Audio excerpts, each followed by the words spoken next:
Behind the dockworkers, a ceiling-height window. The hawthorn branches scrape the glass like bony fingers.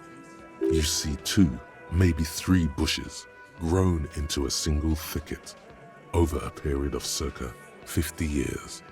It takes time for a hedge like that to form. There's a yellow ribbon tied to one of the branches, light yellow, faded with time. A tiny splash of color in the blackness of the thicket, hanging from it, a bronze key. Someone hid the key in the bush and attached a yellow ribbon to make it easier to find. It's close enough to the latch up there. One can slide it open and just take it. Surely not a coincidence. Huh? I don't know about that. I'm comfortable here. Don't think any sliding would really help right now. Sorry, fucko. Looks like you're gonna have to go bush diving. Good fucking luck with that. The hawthorn's got a bitch of a bite.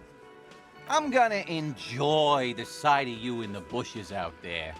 With a loud thud, the old man stands up, pushes the window open, grabs the key from the hawthorn branch and slides it across the table to you.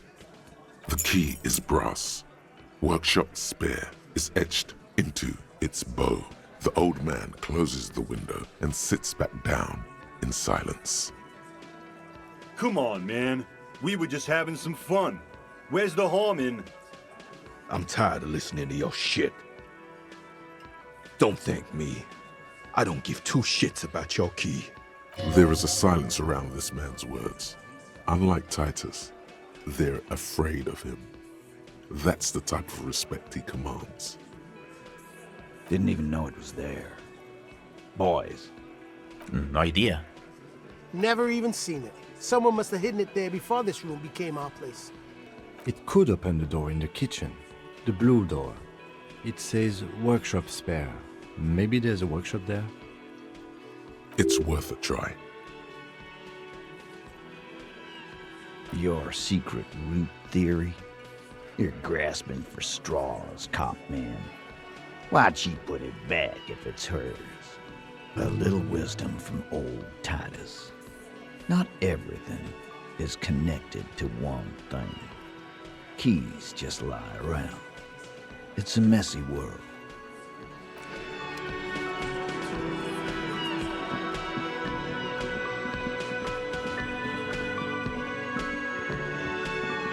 You see a heavy steel door with a prominent dimple lock. It's painted blue. It could be connected to the barred door upstairs. The key fits the dimple lock. It takes a bit of effort to turn it after all these years, but then the lock clicks. The darkness before you smells like engine grease and cut wood.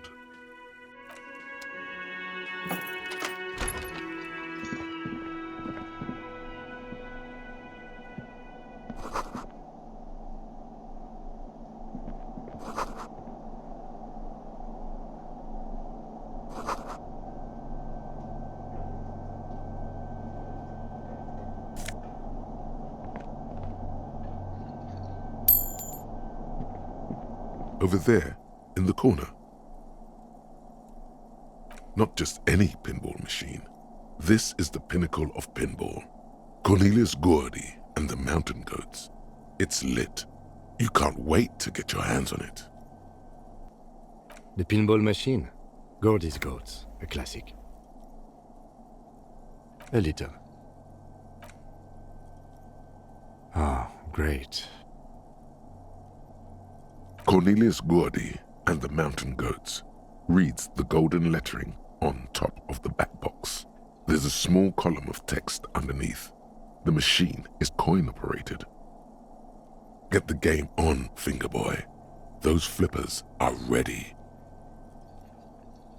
Above the painting of a mustached man climbing a hill, a column reads, inspired by the legend of Cornelius Gordy, taken on the world's tallest peak, Corpus Muindi. The Mesk legend holds that when the nation is in danger, heroic Gordy shall return and save his people.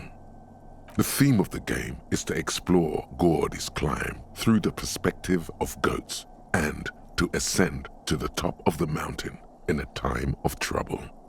The peak of the mountain is at the top of the playfield.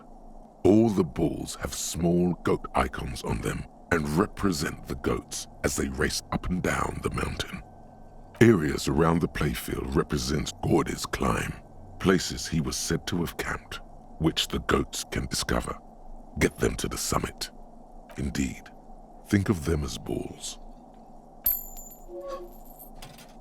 It takes a while to get into a rhythm, but pretty soon you're able to keep 3 goat-faced balls in play with relative ease. Go, go, finger boy. I feel sorry for the goats. If they only knew the kind of guy old Cornelius really was. The kind of a guy who uses the word savages a lot when recounting his travels. A masked nationalist. An avid huntsman too. He was often photographed in his dining hall, surrounded by wall-mounted hunting trophies from every continent. He also hit his wife and kids, other people's kids too, sometimes pets. Hateful little man. But you seem to be having fun. Your game is definitely improving. The jolly goats are flying all over the board, and although a few plummet to their deaths, you're never left with less than 3. Suddenly, a special passage leading to the summit slides open at the top of the board. This is where the balls need to go. Maneuvering a goat ball into a position for a perfect hit isn't easy. More fall to their deaths. But finally, the opportunity presents itself. One of them gets through. Tiny hammer shatters something inside the machine. Something glass. The words "pale rupture" light up on the speaker panel, and the machine starts filling with a thick, milky fog. Something's happening. Congratulations. This is where the game ends. It's a cheap way of getting more money out of the players. A stupid nihilistic finale. There's so much fog, you can barely see anything. Some is actually leaking out of the machine, and one by one, your goats start slipping, disappearing into the milky nothingness. This can be navigated. The balls leave almost imperceptible disruptions in the fog. Use them to calculate where they hit next. You're down to your last goat, going mostly by sound. Eyes are useless at this point, but that goat is something special. 5 times you snatch him back from the jaws of death. You're in a perfectly balanced system where neither you nor... I am. I've seen it before. Played it too. You will eventually make a mistake and then it's all over.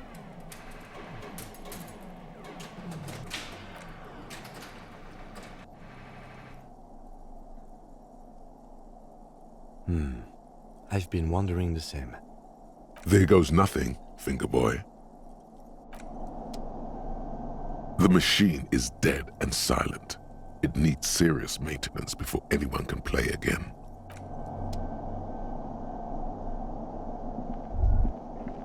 All these mesmerizing machines, just waiting to be plugged back in and played.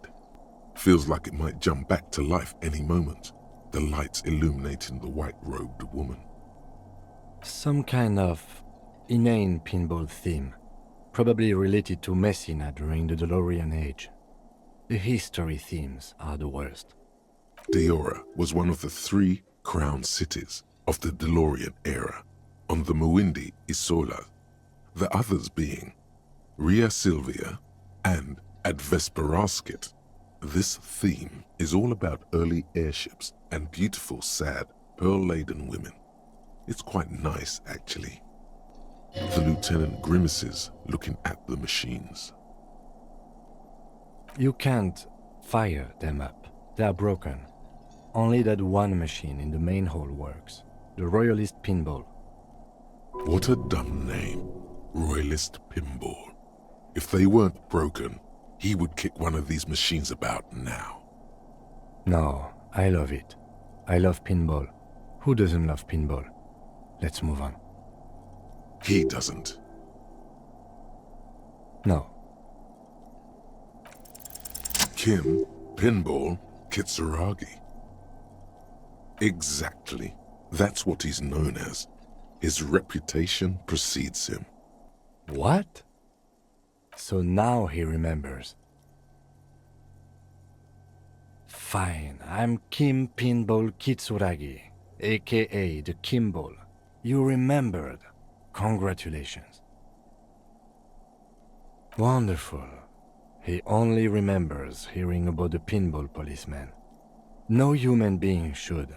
It is a game that requires no skill and a childlike affinity to flashing lights and to fantastique, science-fiction, and historic romance franchise. It is lame. I am not called Pinball. It was used to taunt me a long time ago, before I became a homicide detective and got my lieutenancy. Fine. I was a juvenile police officer for over 15 years. It's how I started out in the RCM. Once I had to infiltrate a pinball ring, as you do when you're a juvie cop. It was not okay. I needed to become a pinball champion. I trained for 9 months. The job was successful and I was moved out of the juvenile wing to homicide. End of story. That time is over now. I was already a 38-year-old man. It was unbecoming, as was playing pinball. It's best if you handle the juvenile delinquents. No. You're gonna call me Lieutenant Kitsuragi. Or, on rare occasions, Kim, because it's shorter. Let's go. Any plan to call him Pinball or Kimball is immediately wiped from your neocortex, as if with some sort of mind-altering device. It is simply not going to happen.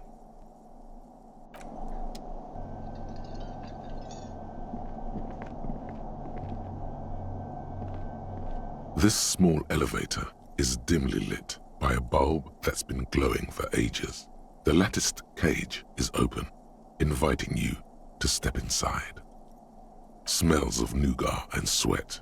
Your head brushes up against the ceiling. There is a control panel to your right, and just enough room for 2 people to fit in. The maintenance card under the control panel reads, Last maintenance, 10th July, 88.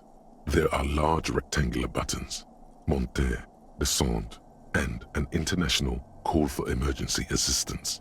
That third one appears to be broken. A small steel plaque reads Halter 800. Halter is a Koningsteiner lift company who went out of business a long time ago. That it does. I say, let's brave it. At the end of the last century, look on the bright side. If it fails, we will only sustain minor injuries. I'm talking 3, maybe 4 months in the hospital. Maximum 5. It appears his whole enthusiasm is sarcastic. Seems like a small freight elevator for transporting machinery. For that, it's pretty quaint.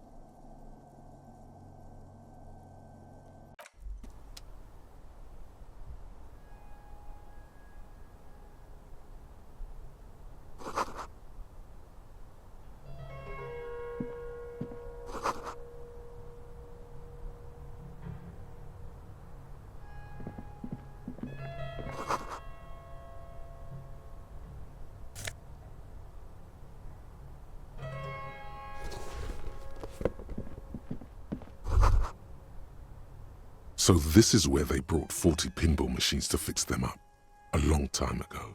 Everything is covered with dust now. The lieutenant looks around the dusty, crowded room, inspecting the tools on the shelf. At some point, 20 years ago, 15 maybe, before pinball went out of vogue. Looks like it. I'm guessing Martinez North 22 used to be a pinball arcade before it became a hostel. There are machines left over. A creak. Some dust falls off a shelf. Downstairs in the hall, next to the main door. One of them even works. I've seen one of the hearties bang away at it. Remember the dice maker? Then that means... Ah, yes, as the novelty dice maker said. This has absolutely nothing to do with the case, I'm sure. But I do like a nice little connection. But then it went bankrupt. Your skin crawls from making the connection. If that's true, then our cafeteria manager is not going to like it. We should tell him what we found up here, omitting that suspicion. He does not appear to be the kind of man who likes his establishment to be part of a neighborhood ghost story about bankruptcy. Stupid superstition. But still, it would be interesting to see what the cafeteria manager thinks of this.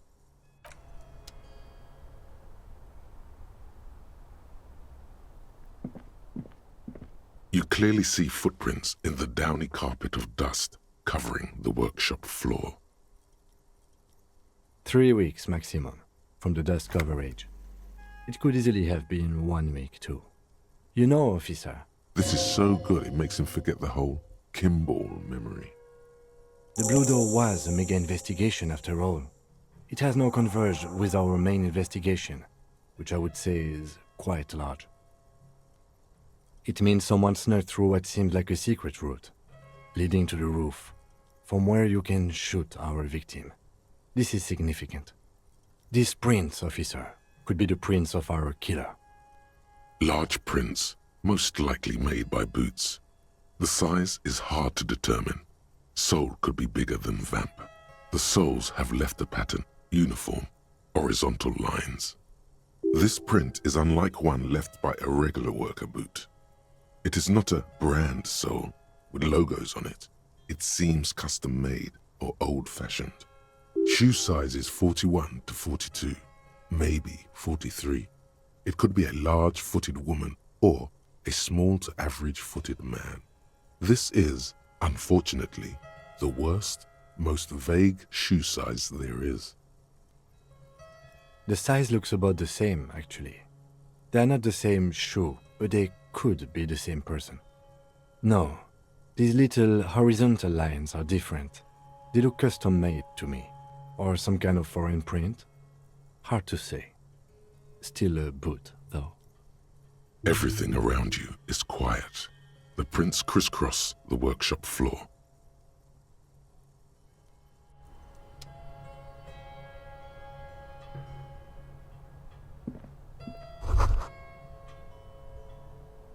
You can almost see the shape of a man and a woman writhing inside, bathed in drug sweat and dirty linens. Bottles lie around everywhere. You can barely see through. Better not to jump to sensationalist conclusions here. The footprints on the floor, however, definitely suspicious. You lean closer to the peephole instinctively. I bet they're doing something quite unnatural there. Sensationally unnatural.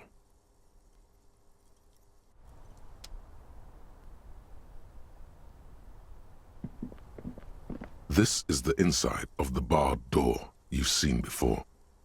Unless we've veered off into a folded M dimension, I'm expecting to step out on the roof. We could ask Glacia about this route, see how she reacts. Folded M dimension, a reference to the popular science fiction series In System. Look who's in a good mood suddenly and reads science fiction.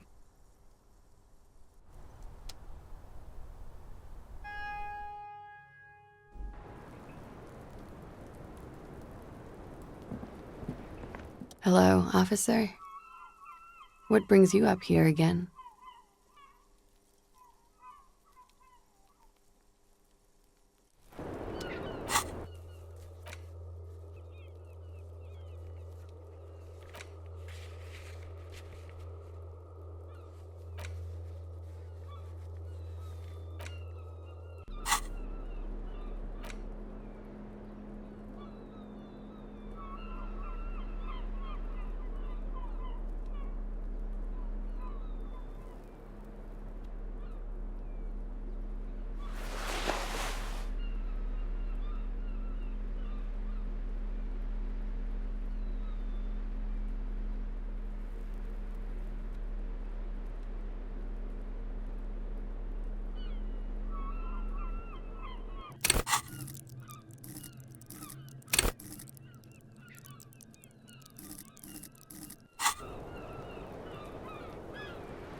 Hey, was there something you needed?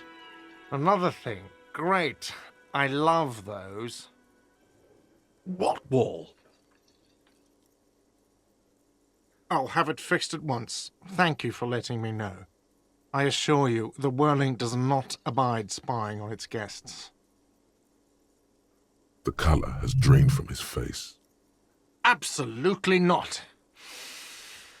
Fuck you for even implying it. It wasn't me. It wasn't my staff. The establishment will look at it and ascertain what it was.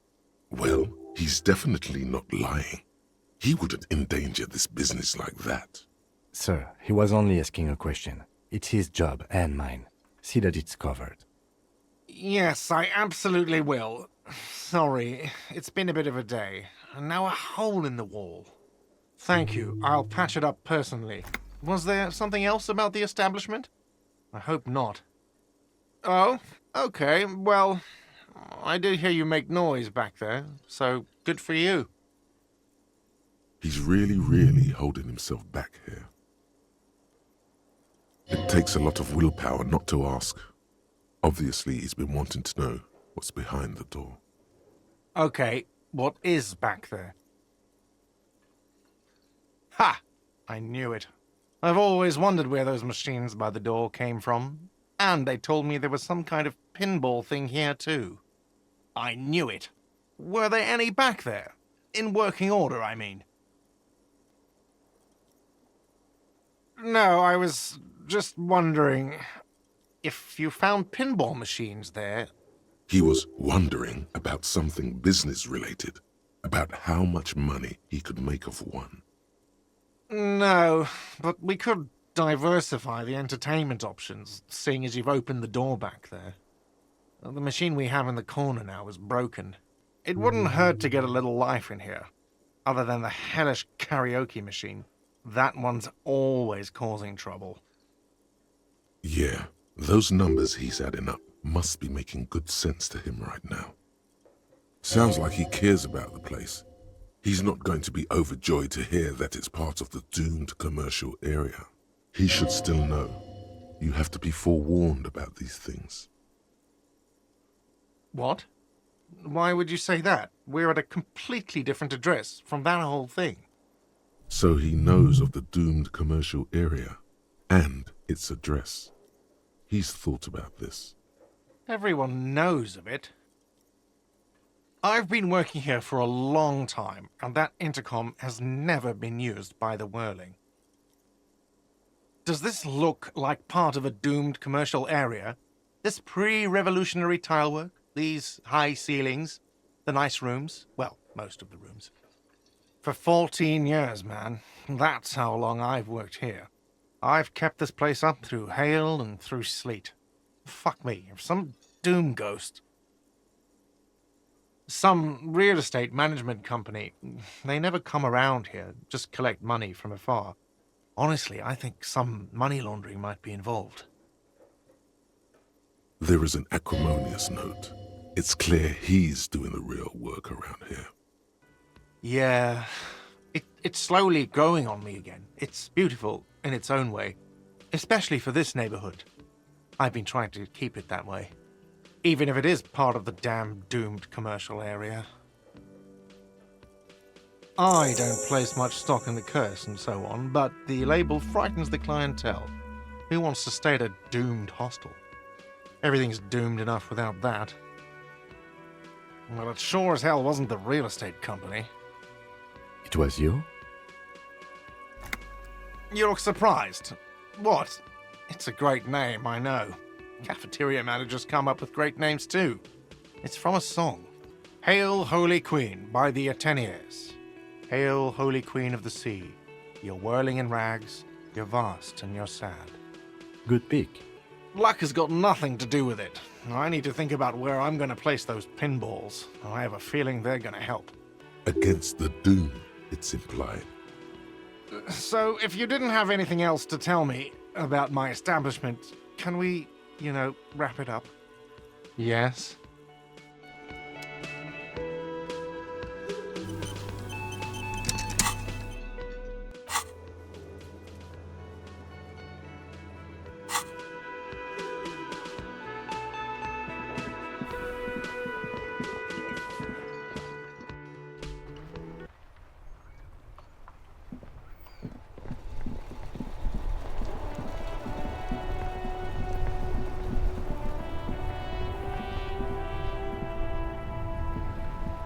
Oh, look. It's the cop who turned me into a bad person.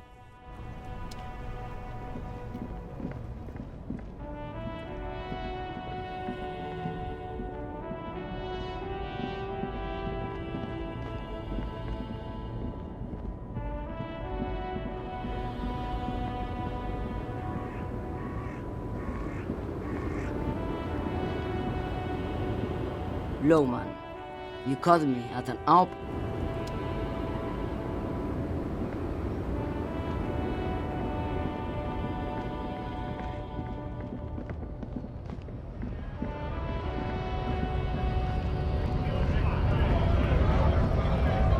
Right to work!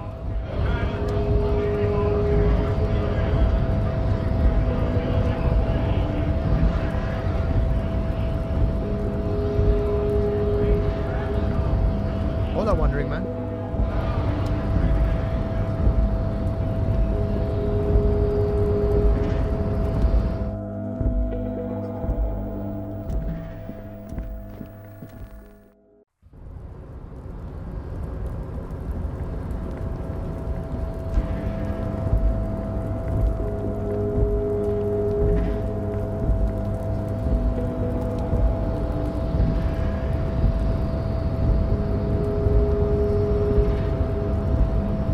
Rusting control panel.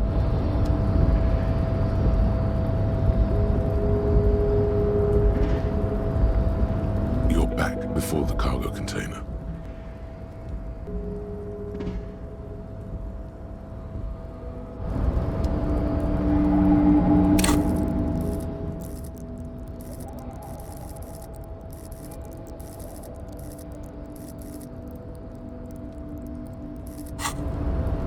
You're back before the cargo container.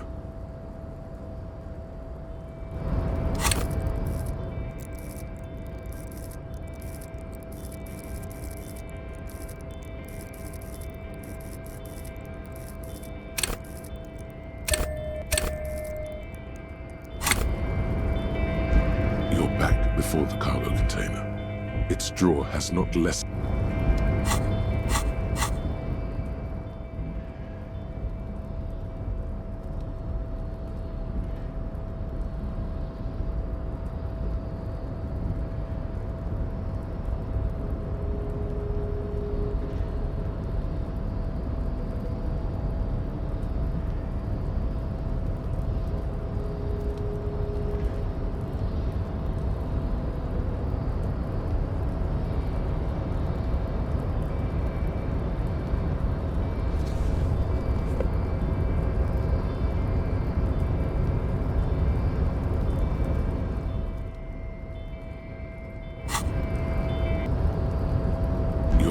Before the cargo container.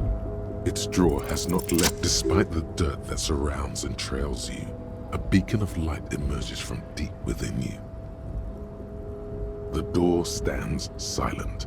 Satisfied, detective? Try again.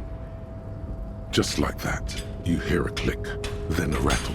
Some mechanism unlocks itself inside the door. Ahoy! Come on in! You can't be serious.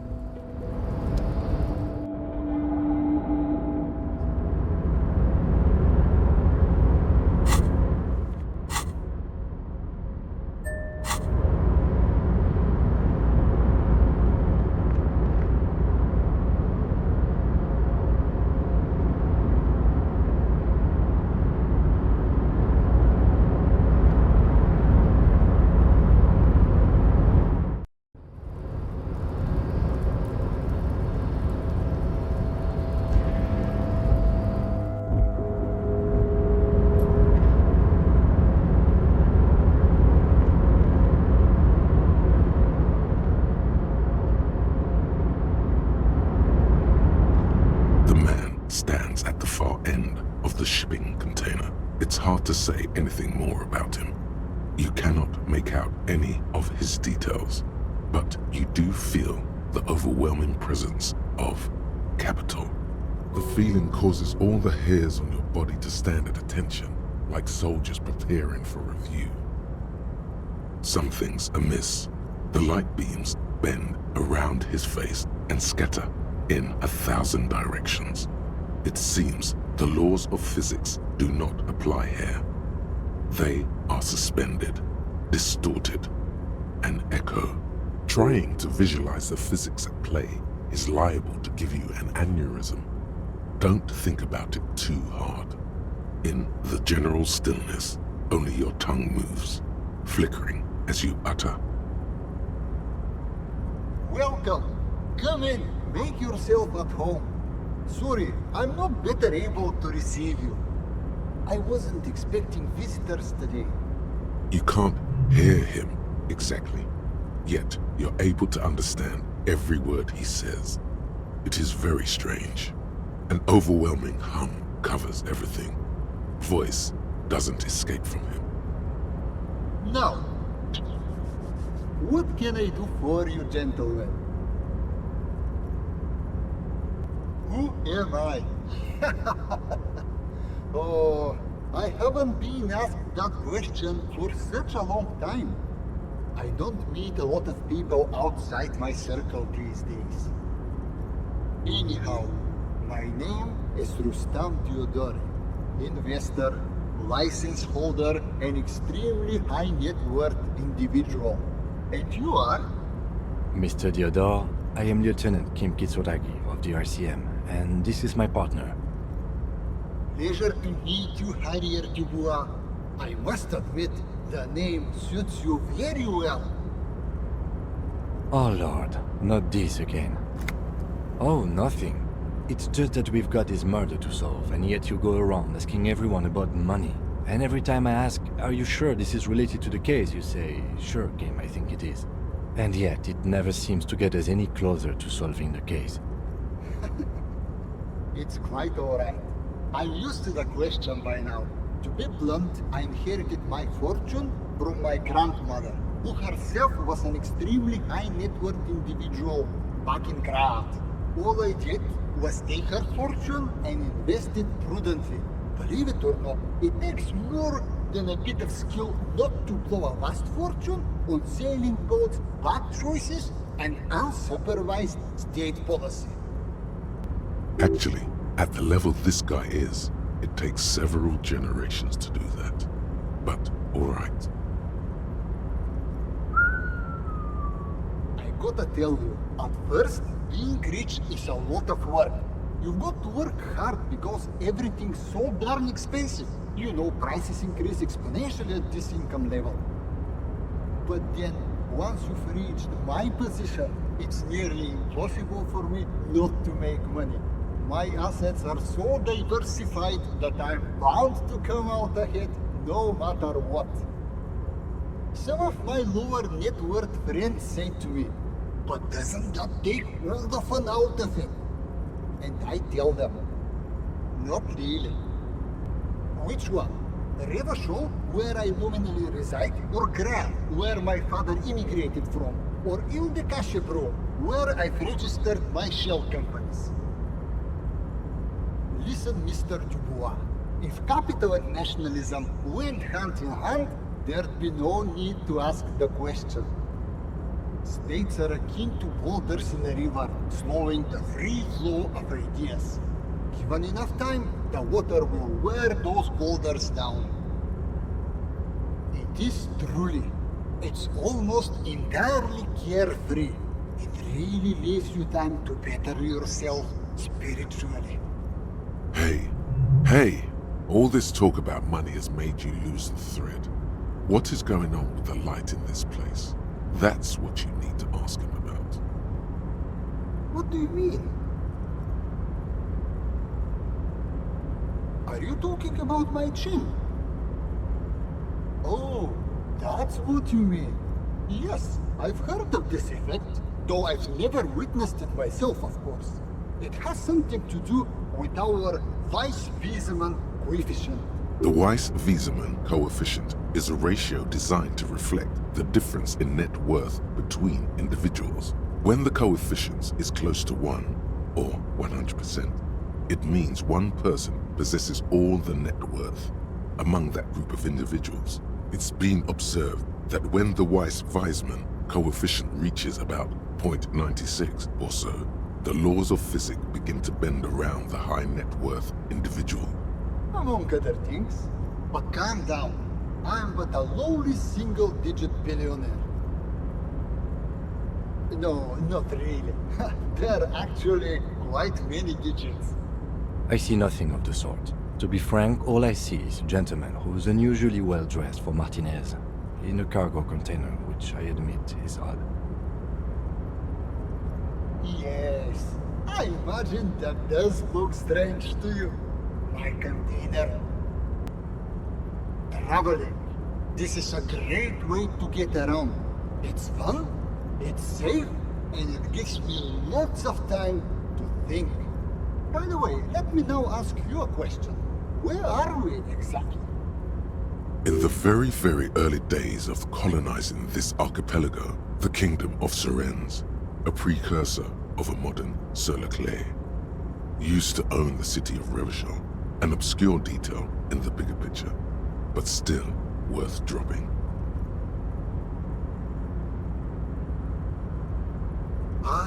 Revachol. I remember walking its streets as a teenager. There used to be a bowling alley in Stella Maris. I wonder if it's still there. It's a shame I can't get out and explore myself. One of the downsides of being an extremely high net worth individual is that mobs of low net worth individuals are constant. There simply aren't enough hours a day to hand out all the handouts. It's like feeding seagulls. There are always more, and they never seem to do anything interesting with it, except more seagulls. Spending money is a matter of desire. I'm sure you agree. I don't have the desire for spending it like that. Smart, you know? It also provides a means to hide from all the targeted advertising we extremely high net worth individuals are constantly subjected to. Luxury yachts, high fidelity portable radio systems, bail-proof outerwear, and so on. It just gets a bit middle class after a while. A bit what? No, I did not say that at all. Being rich is great. Just don't tell anyone I told you that. Could you please stop asking everyone for money? It does not reflect well on the RCM, and to be perfectly frank, we can't afford to look worse than we already do. It's perfectly alright. Based on your appearance, I can tell I'm dealing with a smart man. As you may know, us high net worth individuals don't have a lot of cash on hand. Investments and liquidity are enemies of one another. I think they only have coins for coffee machines. Here is 3 real. How much can you get for this? That's the idea, my friend. You've got to work for the rest. Maybe you can make that money grow. Come up with an investment plan. How's that sound? Thanks for stopping by. If you ever have an idea you want to pitch me, I'm all ears.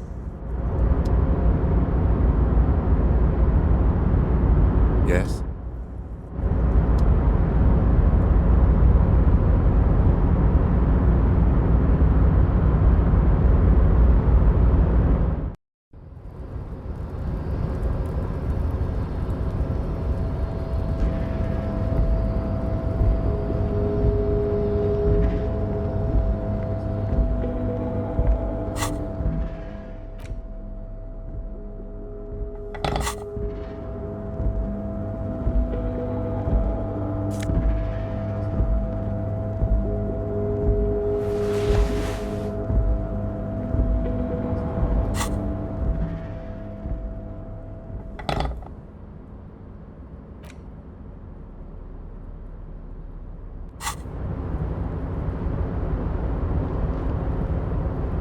Hey, mister.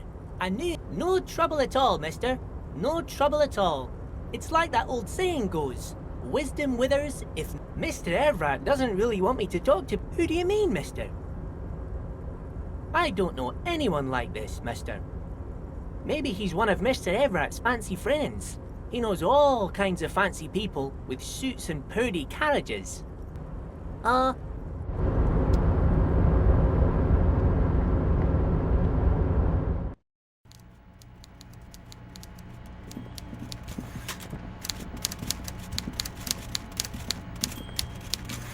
Mr. Dubois, the word in Martinez is a certain police officer is once again happily reunited with his service weapon. Congratulations, my friend. I prefer my police officers old-fashioned like that, with a gun. You can do so many things with a gun that you can't do without one. Now, what can I help you with? Mega-rich light-bending guy? Oh my god, how did that get in there? Damn it to hell, Harry. I specifically told my guys to check all the containers for mega-rich light-bending guys. There was a guy in the container, but he didn't bend any light. That was in the detective's head. Honestly, guys, we might be moving a spot of drugs through this harbor, but I won't be caught transporting the light-bending mega-rich. I have a reputation to protect.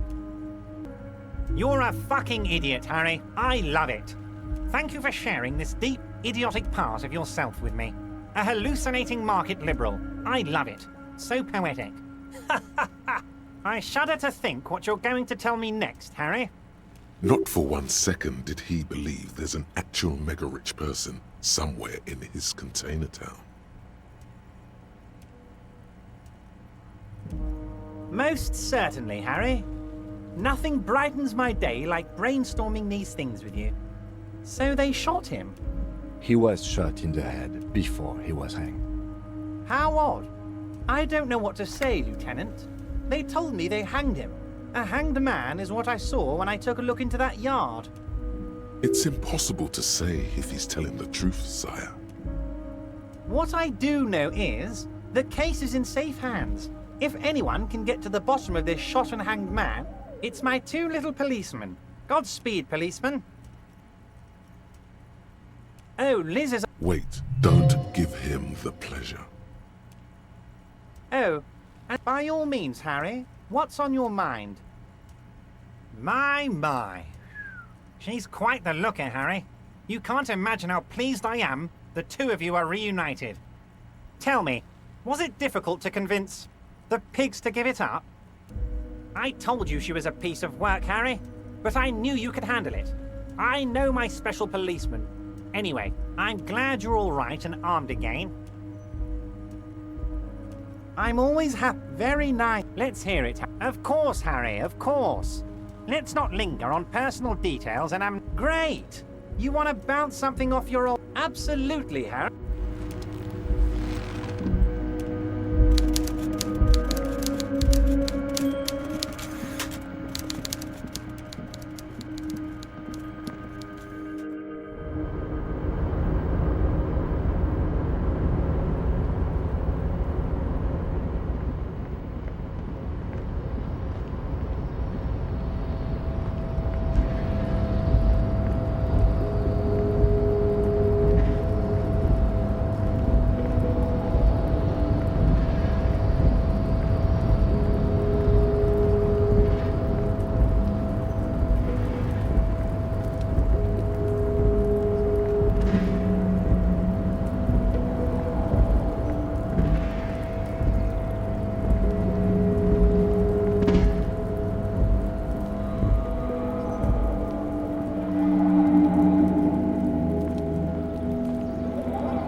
The unpromising race pupil returns.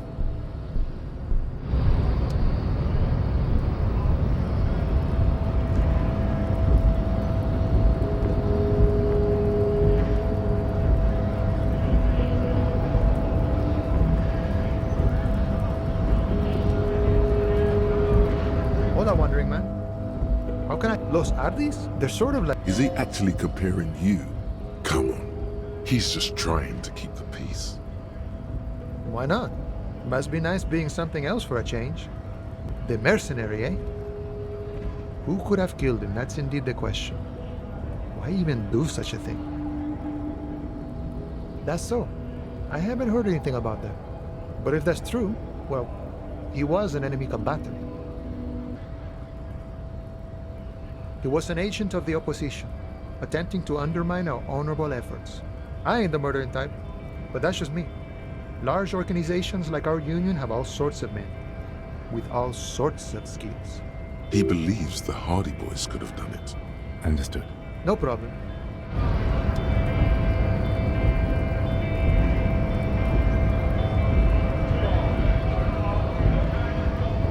Right to work!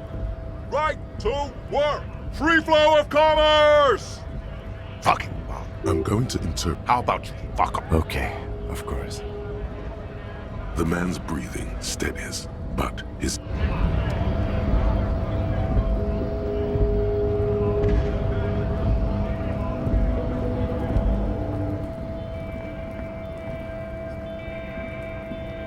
Looking for something, Hunt?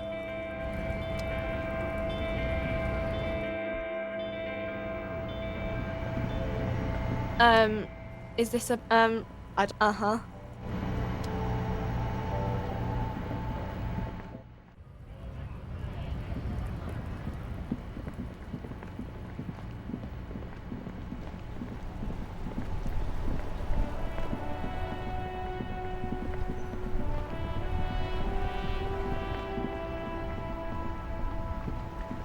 Inside, you see a set of steering levers, a radio microphone, a puller... This is Precinct 57. How may I assist you?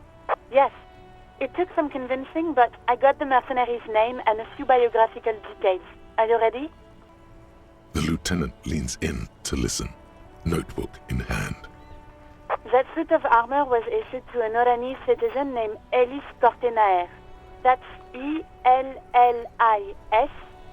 K-O-R-T-E-N-A-I-R. Exact date of birth, unknown. He was signed into the Lelystad County Neonatal Care Unit on 28th of February, 09. He was found as a newborn in a leaf compactor near an abandoned farm. He spent 4 months in the neonatal unit, survived apparently, and was assigned to a foster family at 2. This is what the ICP knows about him. He was raised by foster parents, entered the East Brand Military Academy in Vredefort at 17, then served in the Oranese forces till he was honorably discharged in 41, just a year before the Seminese conflict. Then the armor followed him to Seminine, or at least I assume it did. And that's it. There are no records of his employment in Crenel, or any of its other incarnations, or him even entering Revachol. It's a garden tool used to press leaves into these tubes. It's a detail the hospital had, the only detail in these files. So I thought it would be good for you to know. It is. Thank you, Alice. None, officer. Sorry. Even that is a small miracle. These organizations usually double-check their inventory. Thank you, Alice. Great work. No problem, Lieutenant. A compliment from Lieutenant Kitsuragi. Not bad. A name. This is very good. Ellis Cortenard. I'm glad the inquiry was helpful to your investigation, officer. Did you have any other questions? Just a moment. 10-4, come in, officer. Over. 10-4, sir, glad to hear that. I'll write down that there is no need to issue a new one to you then. Over. Roger that, 10-10, over and out.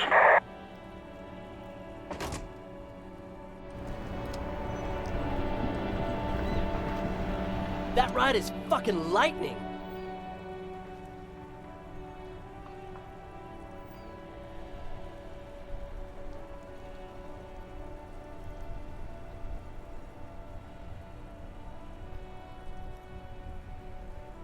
Hey, piss.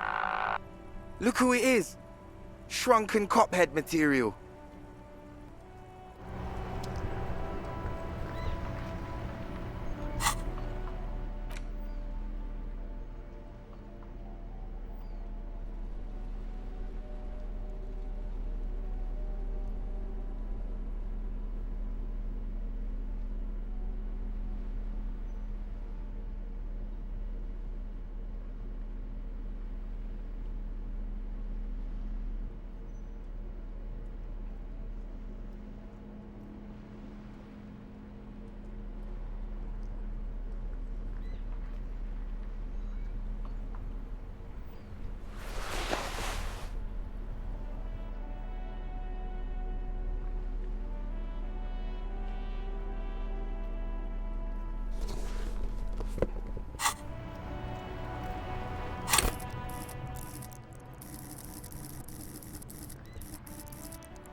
outside is fucking lightning.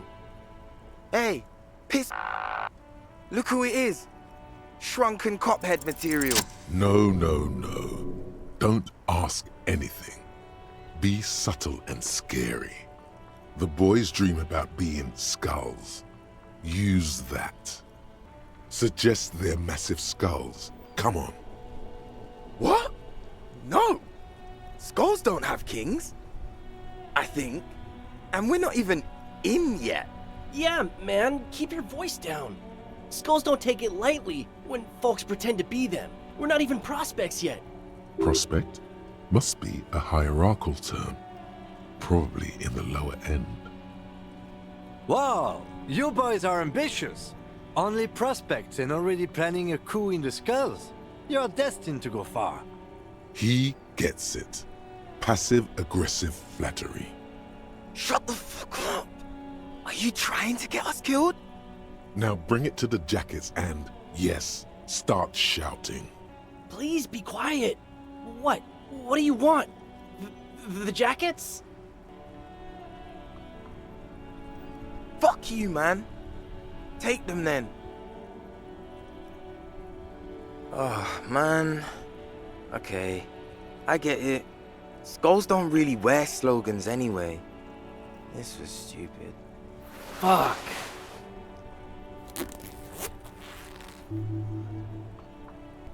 I'm absolutely okay with not having either one, thank you.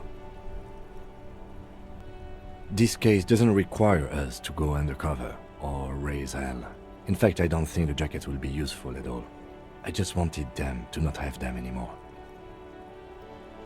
Cold-hearted cop. I'm fine with that. The jackets are meant to complete each other. If a man was standing alone on a street corner with piss written on his back, it'd just be an individual that has taken a liking to urine. And fuck the world, all on its own, is, frankly, generic. I don't know, Eric. It's cold out. Yeah, let's get out of here. The cops fucked us.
Officer, care to play a game with the lonely old man?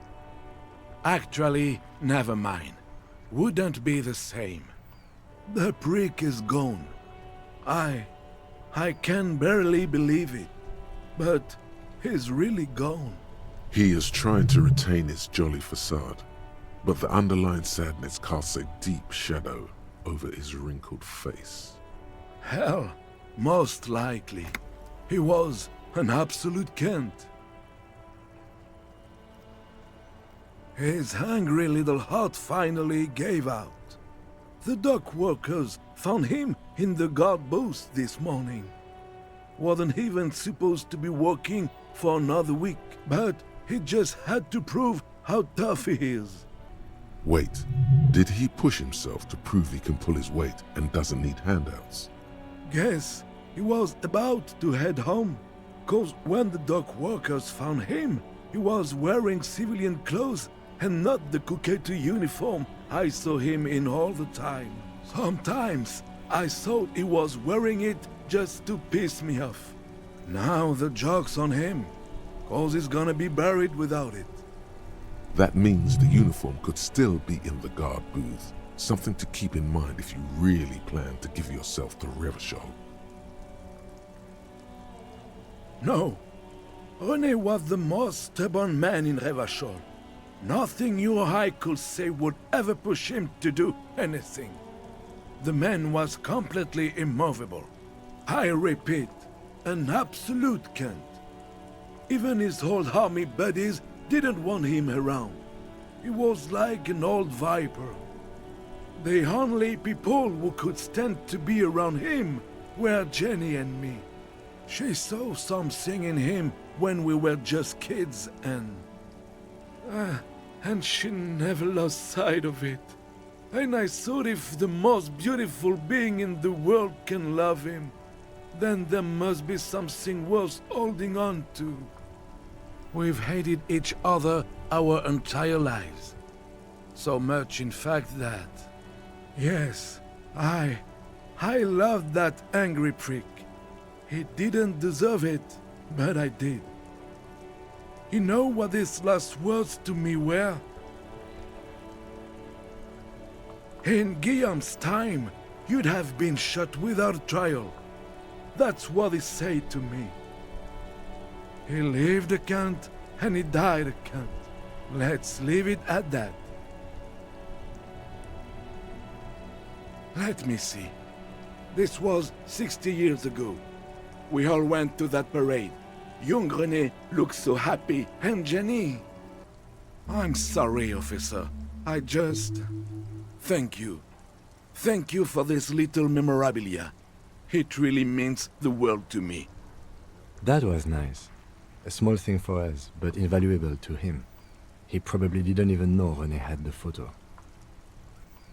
Yes, we are both very sorry for your loss.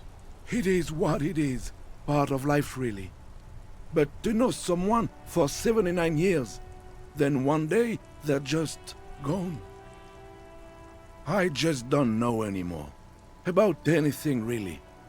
But you must need something.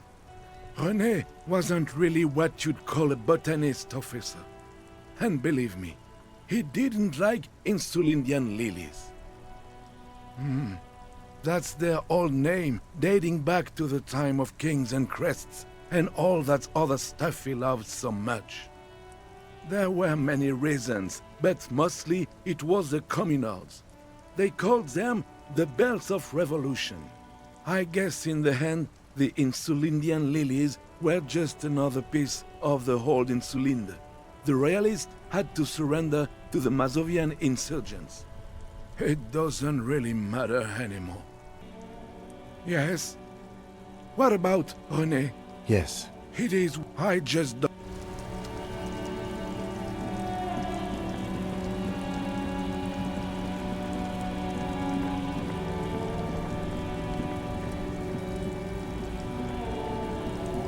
The speakers below are banged up and worthless. You keep coming back. That's good, officer. There's a pile of cheaps. You like sunglasses, officer? I've got the lid. Abort. These are hideous. Damn! It's going... No, you are definitely not buying those. Are you sure? But they look so good on you.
You're back. Good. What can I help you with? Oh. Stupendous. I didn't think he'd pull through. Thank God. And indeed, Mr. Everard as well. In this investigation, one may have use for a firearm. You wouldn't want to get caught with your pants down. A referral, you mean? I take it this was for someone in the RCM. Don't answer that. Oh my. A real door. The lieutenant does not say anything, but you hear the nylon of his jacket rustle as he looks at you. Of course. The RCM has the right to inspect any premises. How else would you catch the bad guys?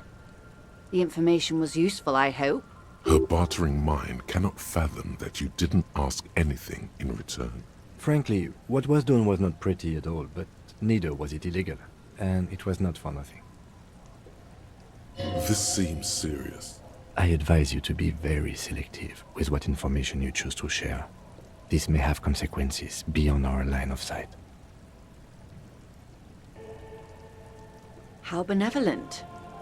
Hopefully they'll help you sort this whole business out, if they haven't already.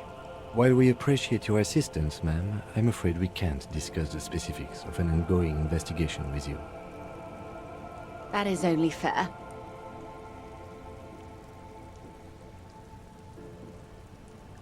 Well, I hope it yields something. Otherwise, you'll have opened that door for naught. Anything else? Naturally, Detective. There are lighter topics to gossip about. Of course, Detective.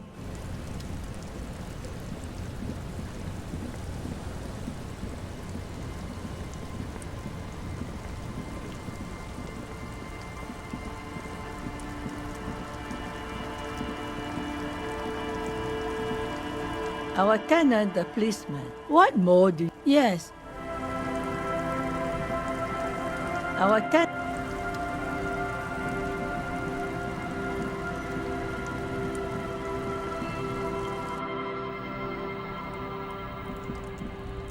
Hello, mister. Yes. They don't want to play with me. They're older and play outside. They look the same. Sometimes I can't tell them apart. They look identical. Luby. Raluby. My mom tells me I'm a big girl, but she doesn't know that I can't say Earl. Or sometimes I can, but then Uller. Kids. Bye!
Hello again.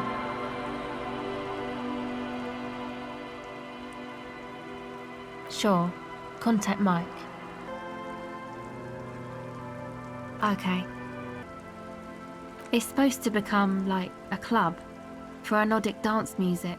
Except that, yeah, go ahead.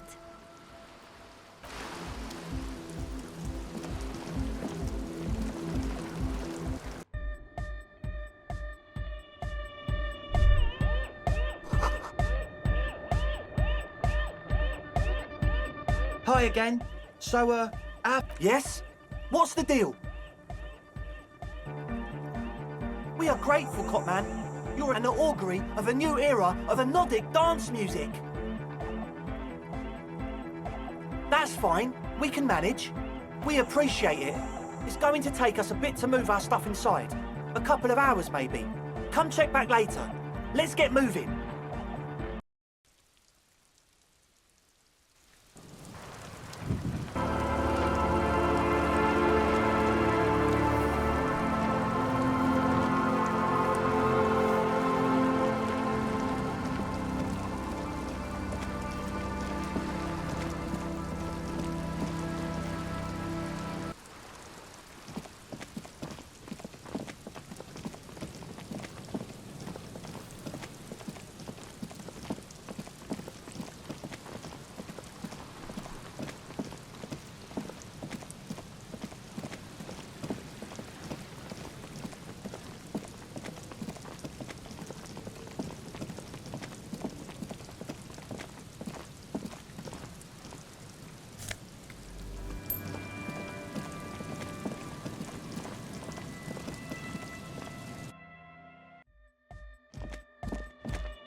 Yeah, it's all set up, man.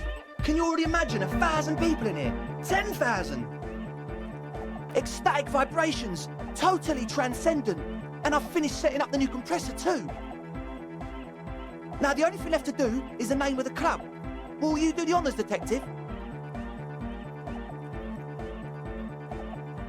The name. Everything I managed to come up with sounds just wrong. Andre's overthinking it. Yes, you should do it, detective. It would be good for the signs. Noid's right. You've helped us so much. It's the right thing to do. How about something simple? Like the club? Too modern and too ironic. We don't want ironic. We want real. Real and true and beautiful. Like a morning after the rave. Yakukata! Yakukata! The place to be! Yeko Qatar, the zone of ecological catastrophe. That's too morbid, eh? Got anything else? Hardcore! Hardcore to the mega!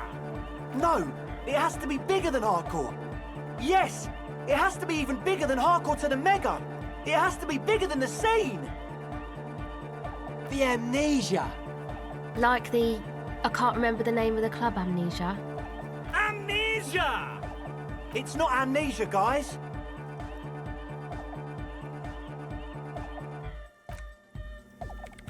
I don't. Good. We have too many opinions anyway. I wouldn't. I wouldn't build a club, and I wouldn't name it either. An underground place with no name? Sounds like something the Crabman would say. We're not going with anything the Crabman would say. Why not? The Crabman has ideas, Estelle.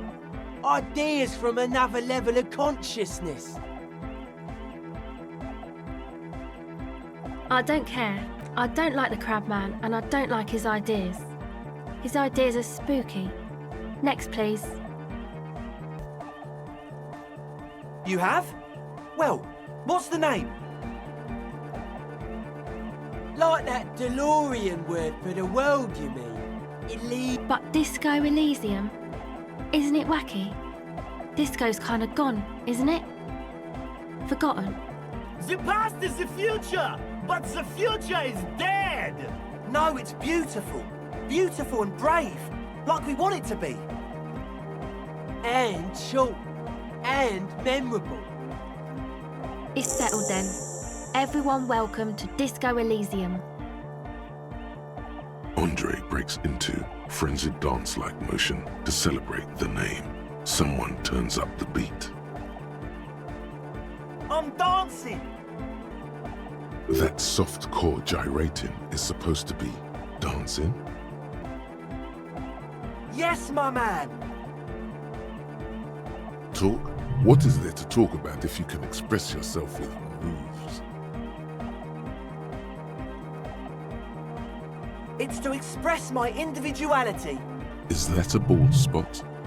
It's hard to tell for sure with the fused together spikes, but it looks like he's balding. Of course it is. Otherwise, I'd just be another poor guy with no education and no money. General issue, man.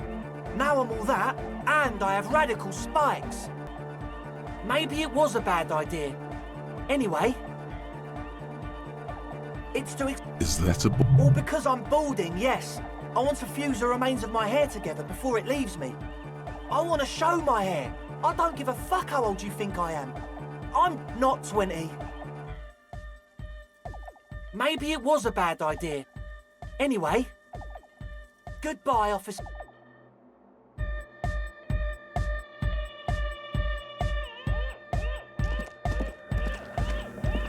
Yes, what is it? What? What did you say? I can't hear you! The music is too loud! Oh, the project! It's not going well! There's that guy! I need him to plug a 3.5 cable into the auxiliary input so that I can route the audio signal through the mixer into the speakers. He doesn't listen to me! He only ever seems to care about hardcore and yekukata. A place to be, apparently. Thanks. Maybe you can get through his magic rhymes. Let me know how it goes. It's true. The drug fiends have made themselves quite comfortable. But I still have a great deal of work to do. This project is immensely important to her. She's not going to help you until it's finished. If you're desperate for collaborators now, I suggest you ask your new friends. They seem to have plenty of time for side projects.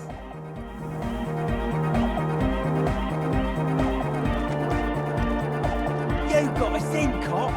I can't believe you got us in. Between you and me, I don't know if you've noticed this about me. I'm a little suspicious of authority. But you really came through for the hardcore underground.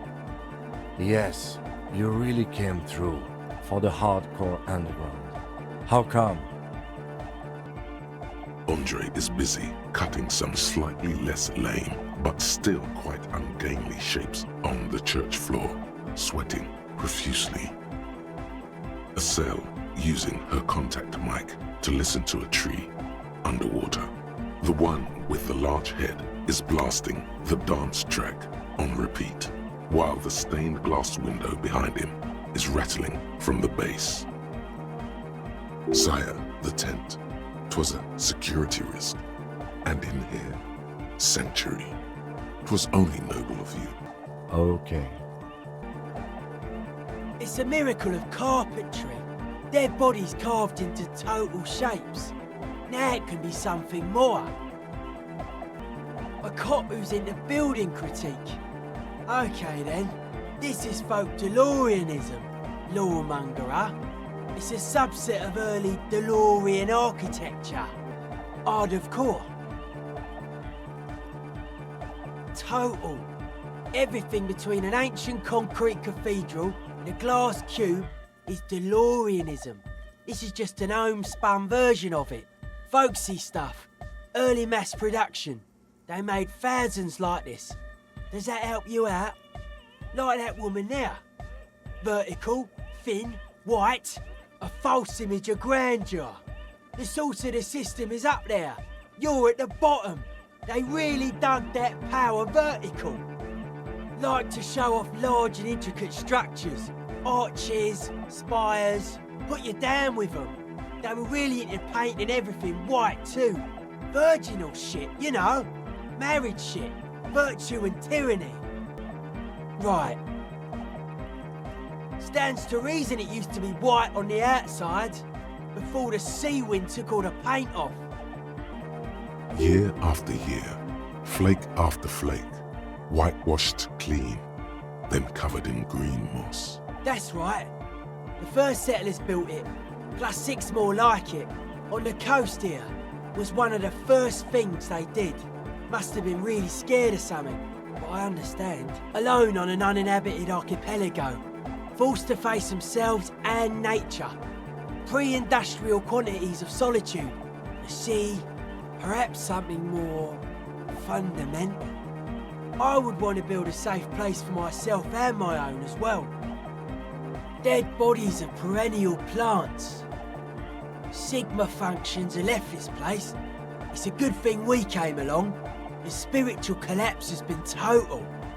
I saw some piglets suckling their dead mother. Have you heard this one, Cop Man? After a short while, they shuddered and went away. They had sensed that she could no longer see them, and that she wasn't like them anymore. What they loved in their mother weren't her body, but whatever it was that made her body live. End of quote. This is an high-quality carcass. The power of anodic beats and hard bass is needed to reanimate it.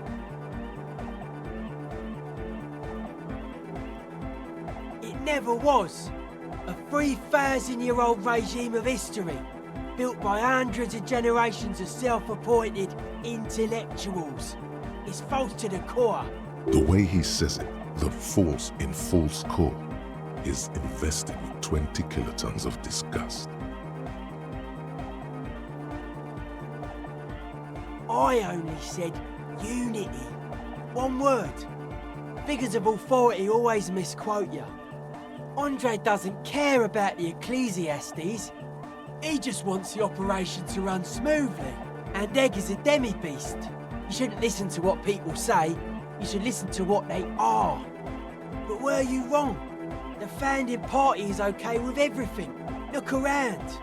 They don't have enough love for the human crew to oppose anything anymore. We're on our own. That's still a lie. Reassert yourself. Mewling wimp. Pathetic. Anodic dance music. Regular dance music wasn't hard enough. And yes, I do. Hard to say, Cop Man. Signs in here are distinctly wild. Gonna take a while before everything's properly I did get to talk to the crab man though. Anyway, he's been giving me kind of a psychic rundown of this place. Dude's seen some crazy shit, but he's actually a lot like us.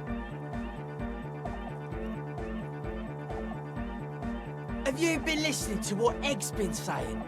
Love is hardcore, man. And the mother's love is the hardest core of all. The man picks up on stuff. And he knows a lot about the church. I got a lot to learn from him. Good thing you didn't squash him. Dead body, spirit, I don't. Fuck her giving me the evil eye. You defend her, law minion. She was a mass murderer. What's up with that? Mellow, man, mellow. No one's a mass murderer. This is a house of love. Mass murder on the floor!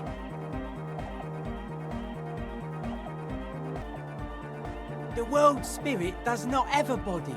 It has organs. Hardcore is an organ of the world spirit. This Arno van Eyck track is an organ. The carpentry and glass cutting that built this house are also organs. She's a thief, if you ask me. An organ thief. All innocences are. I like this question, Cop Man. She did not live the life of a Newman. She lived like someone who's playing a game. The life of an operator. That's not the life that humans live. She was adored. Humans aren't. I don't know about you, but they hate me. And they do not think I'm innocent or some shit like that. Well, they loved her. They put all their love in her and forgot all about the rest of us. Humanism leads to eating sugar and pigs. Humanism was invented to mass-produce billions of humans. Billions of humans can mass-produce hundreds of billions of pigs. And many, many more tons of sugar. She liked games. Her legacy, the thing we live in, isn't real life. It's a strategy for some kind of victory against a long-dead opponent. But, yo, I'm only annoyed. What do I know? She invented the beauty you're feeling. She and her glass cutters and iconographers. You set the standard, alright. Then you meet it. It's effective like that, but it is also very soft of core. That so-called beauty of hers. In the true life of tomorrow, every woman will be an innocence. They will wear neon headbands and leggings, and they will glow in the dark. No one says Arno van Eyck is a mass murderer. The anodic pioneer Rietveld is not a mass murderer. He is not accused of mass murder. Likewise, no one says Jermaine Egghead or Andre are mass murderers. You can live entirely outside that suspicion. Billions of people go about not being guilty of mass murder. Just not her. There is. She is a party repellent and must be taken down before we can begin partying in here. The speed freak looks the same way. It is dark there in the back of the church. For a moment, the music echoes strangely. What a strange choice of words. Caustic, overflowing with negativity. That can't be healthy. What's happening here? Why do you keep coming back to this window?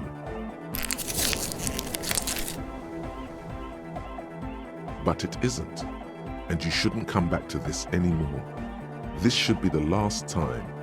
Stop talking about that damn window, please. The mass murderer? Why?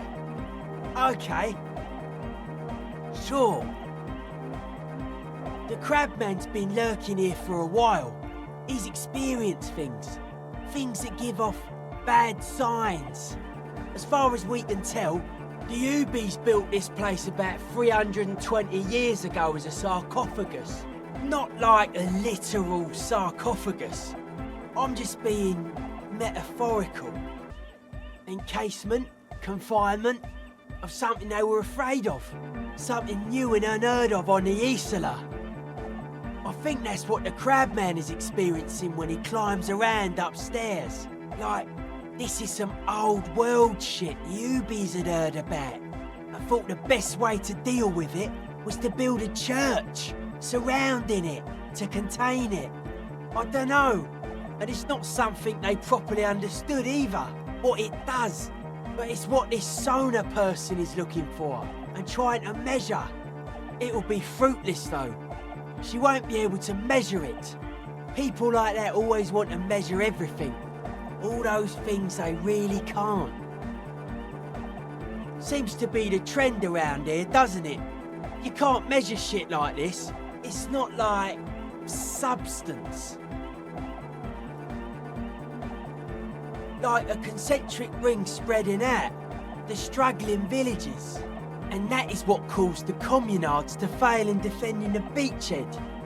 Yeah, a lot of failure has gone down around here. I don't know. Maybe, maybe not. It's not a thing we can answer, Copman. Even I have limits. I'm a limited size person. Maybe you can figure things out, Copman. I think we got there hardcore. You know what I think? I think man, woman, and child are arbitrary divisions which serve to bind humanity to serfdom. They're just clothes. It's just a style, you know, normal hard style. Anyone can wear it. You sure that's a good idea?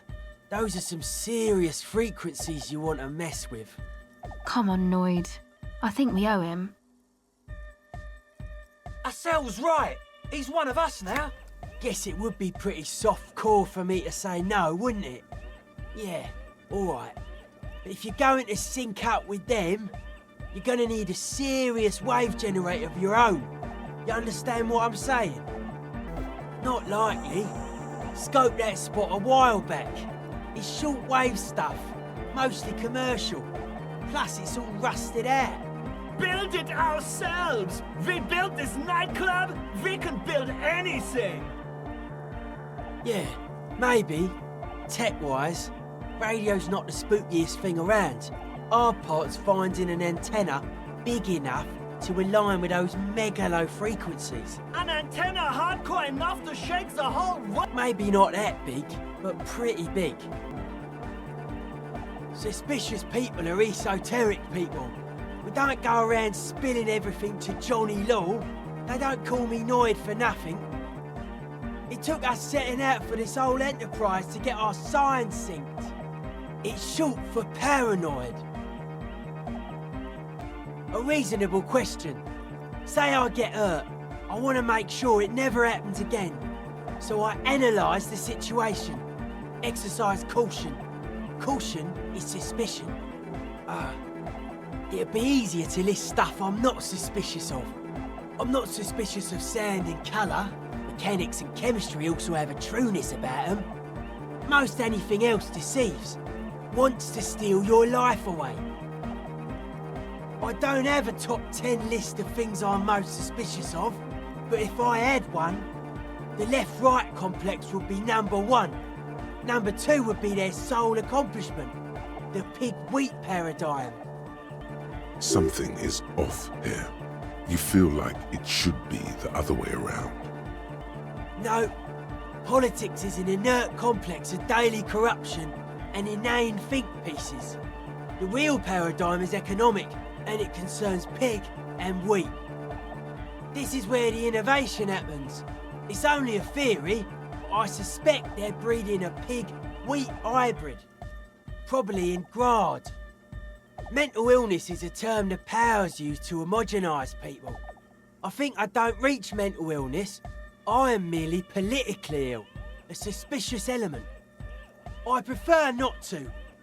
Both ask the wrong questions. Any spark of light from either one is accidental. Their combined movement's only concern is producing enough pig and wheat for everyone. The end goal of humanity. The original mistake was assuming that words have more being than bodies. That's what led us astray, far from our true lives, but we may yet find a way back. Whatever this true life is, you feel it's the real centerpiece of this mythology. It's our only shit. We should make better use of not being animals, or cereal grain, ourselves. Yes, having food is means to an end, but the left never talks about the end, only the means. Caps are likewise suckers, constantly sleepless in worry. His eyes flicker. A life is true if it's free from fear, an eternal division among oneself. And others, mankind has seeds of greatness in him. A germinal will come, a return to trueness. It will be hardcore. Beats and bright lights to shatter falsehoods. Nerve impulses for the collective body. We are very much alike in basic structure. An hard enough beat would awaken everyone to a truer calling. In unity. Just like that. The speed freak is right in your face. His eyes burning. His comrades look on worriedly. Rejection of the right-left axis. Emphasis on unity. Appreciation of some primordial mode of being. What does that remind you of? Nationalism, militarism, racism, and emphasis on a leader character are totally absent in hardcore. He picks up a wrench and scratches his head with it, unaroused by fascism. Utmost dedication. Thoughts from the spinal cord. It's a potent superlative as well. The term also signifies certain varieties of pornography that depict penetration, just so you know. Egghead usually has a better concept of the hardcore. He just really likes saying hardcore. Hardcore! That's a pretty hardcore coincidence, don't you think? Yeah! Many non-Occidental cultures share a beat at their art. Thus, they are closer to true hardcore life. There's just never been enough of them, and they had to rely on some extremely basic percussion. Lord of the Western Plain, it is really happening right here. The migrants are contaminating our youth. Enough now, Noid. You have had enough fun bothering our guests with your crazy theories. Leave him alone.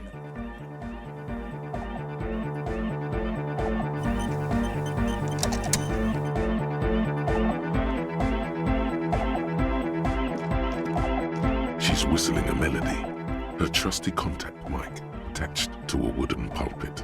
At the sound of your footsteps, she stops what she was doing and turns to you. Hey there. I've been recording some new audio from all these beams and rafters. The sounds travelling through the wood are pretty cool. Creaks and stuff. Like you're underwater, you know? But like, underwater inside a tree. And no, it's got nothing to do with contact mic. No. I actually wanted to thank you for getting me and my friends in here. And we even found some new associates, such as they are. Good, I think. Noid is getting a read on the place.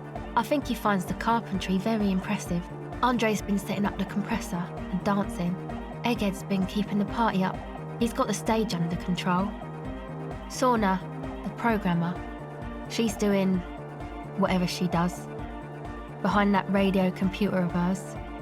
She doesn't talk to us much, and the crabman hasn't shown himself, thank God. Sure, you helped us out. I can repay the favour. What do you want to know? What do you mean? Oh, that. He's the party boy. Anodic music doesn't really do vocals in the traditional sense. Vocals are thought of as rock. That's to say they're a bit backward. No offence if you like rock music though. Rock music's cool by me. Pachoo, swish. Your credentials as the resident future man of Revachol are being questioned. Show her you're hip with the times, Gramps. Anyway, even if you don't have vocals, you still need someone to say something every now and then, right? To urge things on. That's where the party boy comes in. He basically just stands on the stage and dances and yells how awesome everything is. It's very catchy. I understand. People are usually afraid to do things if others aren't already doing them. Dancing makes you dance, like sneezing makes you sneeze, or yawning makes you... Anyway.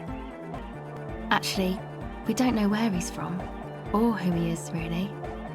One time we were out partying somewhere in backwater Forburg. Or maybe even Coal City, I can't remember. Maybe it was Coal City. The worst of the banlieues. A wretched heap of closed-down mines, even west of Jamra, on the dusty slope of Montmartin, the remotest possible area of Revachol. No one even wants to exploit those people anymore. Egg was yelling along to some jam someone was spinning, all night long. Just kept yelling until he didn't have a shred of voice left. When the sun came up over the mines. There were mines? Yeah, it was in Coal City. Egg came with us. He made this wheezing puppy dog sound all the way back. Couldn't even speak. It was definitely Coal City, because it took us 2 days to walk back to the fort. He just wheezed the whole way. We never really asked why he came with us, or who he was. I think his name is Jermaine. People are sweet. You can see it must have been a great night. The memory causes her to go silent for a moment. Who do you want to know about? He's a Forburger, I guess, like the rest of us. Okay, maybe not Egg, I don't know about him, but Noid and the rest are from Forburg. making the pilgrimage up north to visit the Elysium. He's real hardcore about the lifestyle. What do you mean do? Like for a living? He's a carpenter, trained and all. He's very good, he just doesn't have the mindset to work like that, in a shop somewhere. Not to sound too dramatic, but I wouldn't make light of his belief system when he's around. Noid's a serious person. He's serious about the lifestyle. It's just something poor Fallberg kids do every spring. To pass the time, we walk the entire length of Boogie Street, up to Jamrock, or as much as possible. I don't know, man. Have you been down Boogie Street? It's a little bewildering. Okay, then you should go and take a look, I guess. Boogie Street is cool. It's got a lot of immigrants and all kinds of different people. Yeah. Who do you want to know about? Andre. He's a cool guy. Doesn't really come off as one, but he is. To me, at least. He takes care of shit. Sorry. I mean, he's got a vision. For what life should be, you know? He tries to push things until everything falls into place. He's an organiser. Nothing. But then again, there's nothing to organise around here either. He really wants this church thing to work. Must have taken it as a sign when he found it abandoned like that. Said it was an augury. I don't know where he got that from. Andre's not super intelligent. I've never seen him so psyched about anything though. And he's often psyched. Looks sort of desperate, like it's his last chance or something. Or maybe he was just high. I mean, not that he does drugs, just high, you know. Yes. Anyway. Yes. Who do you want to know about? Oh, the crab man. Still gives me the creeps the way he moves. But he doesn't actually come down that much, just climbs around the rafters. I just tried to stay away from the crab man. But he talks to Noid. They seem to have some thing going on. Beats me. Noid said they get along somehow. They're both crazy enough, I guess. Who knows? He doesn't really answer our questions, see? Not that it's easy to ask them. What are we supposed to do, yell up at the tower? Who do you want to know about? Ah, she's a bit odd, I have to say. Doesn't talk much. I'm not really sure how to vibe with her, you know? Seems like she's not in a very good mood most of the time. But earlier today she told me about Welkins? And she seemed oddly happy, like she had some idea with those little creatures. Some artistic idea. I didn't really listen, I was busy with my mic. Me? Again? I told you, I'm a silver bird. There's that phrase again. Really reminds you of something. It means I don't answer questions about myself. Is there a law that would stop me from lying, though? That would depend on the circumstances. Thank you. Sure.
Welcome back.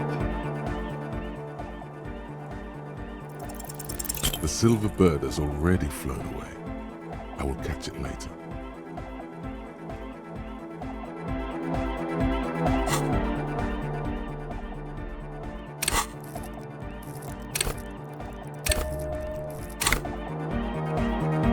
Welcome back. O pasaro de agint. It flutters by your ear. It's what the Zemoyaki, the Gradian community in Revachol, call a person who never breaks under interrogation. It's an organized crime term. Excuse me? She's attempting to remain calm, but the phrase made her flinch. What do you mean? Alright, my father was a Zemyaki. He died years ago. He was a bad man. Not a lot of good things to say about him and what he did. He bought the family a huge house, so we got to live, at least temporarily, in a giant castle in Jamrock. And then he died. What do you think? The competition came and took everything away. It was like in a war zone. So after his death, we had nothing left, and we were in danger. My mother had to change her name, mine too. We left it all behind. Yeah, I was kinda hoping you'd end that mess before we got going. It feels like I've been slowly turning dad-wise into a corrupt business person. She's honest. A shame you didn't.